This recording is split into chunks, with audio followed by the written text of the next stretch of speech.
अस्सलाम वालेकुम असद करीमी साहब, क्या हाल है? ठीक हो? खैर खैरियत है? वालेकुम सलाम वरहमतुल्लाह। सब खैरियत भाई, अल्लाह का शुक्र है। अच्छा माशाल्लाह जी, बहुत ही खूबसूरत जगह है। तुसां दा इलाका जड़ा ज़ाहिर है तुसां ब्रोडगाले ने रहने वाले हो, तो ये सारे इलाके जेह्ड़े ब्रोडगाले बिच ने आस पास ने जितने भी इलाके न, तो ये जड़ा बहुत ही सोहना व्यू है साढ़े सामने। असें कदें तफसीलन दसी ओड़ो कि केह्ड़े केह्ड़े ग्राम म्हल्ले और केह्ड़े इलाके न? जी दोस्तों, सब तो पहले जरा बिल्कुल टॉप पर नजर रखना पाया, काफ़ी तक उसे जंगल भी है। ठीक है।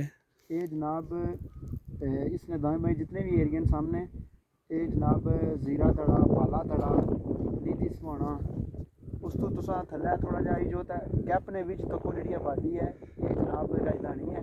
ठीक है। इसने नाल जड़े दिगर इसने इलाके लगते थोड़ा जा गैप है जो सामने जनाब वाला फलनी डाखाना, उस तो अगे इस साइड ते मुंड पत्थां, बाकी एरिया इस वाले सीधी तो आई जो जनाबे वाला डाखाना है जो बाजार है वो नज़र आना पाया। इत्थों इस साइड ते जड़ा ये जनाबे वाला खड्डा, पिट्ठा नाड़, दीगर जड़े ने गाँव न माशाल्लाह बड़ा ज़बरदस्त व्यू है। अच्छा।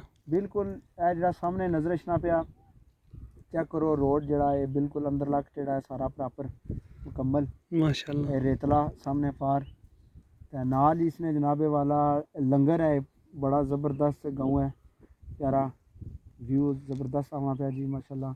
इस ने ना लगा है, चेक करो चकली है, ये जनाब अंदर लग चढ़ा ही है पूरा अगर निधि सोना तिकरे सारा इलाका लगना माशाल्लाह। इसने इस तरफ जड़ा है ये जनाब अगर टाप की गल करा तो खोड़ जबरियाँ है, उपर जंगल ना जड़ा पारली पहाड़ी है जी अच्छा अच्छा। सामने वाली, उस तो जैद भाई नीचे है जड़ा ये खोड़ शाला है तकरीबन प्रॉपर। ठीक है। टच्छां और दिगर इसने नाल इलाके लगना अगर जड़ा सामने वाली पहाड़ी है जी गमी बैड़ा खोड़ राजा बाजार और बाकी प्रॉपर माशाल्लाह खोड़ ही है। माशाल्लाह माशाल्लाह जी, बहुत ही भाई ने बहुत अच्छे तरीके नाल दस्या, ते बहुत शुक्रिया इन्हां अदा करने। और तुसां तक्को कि मौसम बहार होना शुरू होया और ज्यों ज्यों ये मौसम अगे जासी ये जड़ियाँ जगह न बहुत ही खूबसूरत और ही ये पहाड़ियों पर सब्ज़ा हो जासी, ते हरियाली होसी और मज़ीद भी अगे तुसां की नाल दस्सां। और ये व्यू तुसां तक्को कोट भट्टियां ना,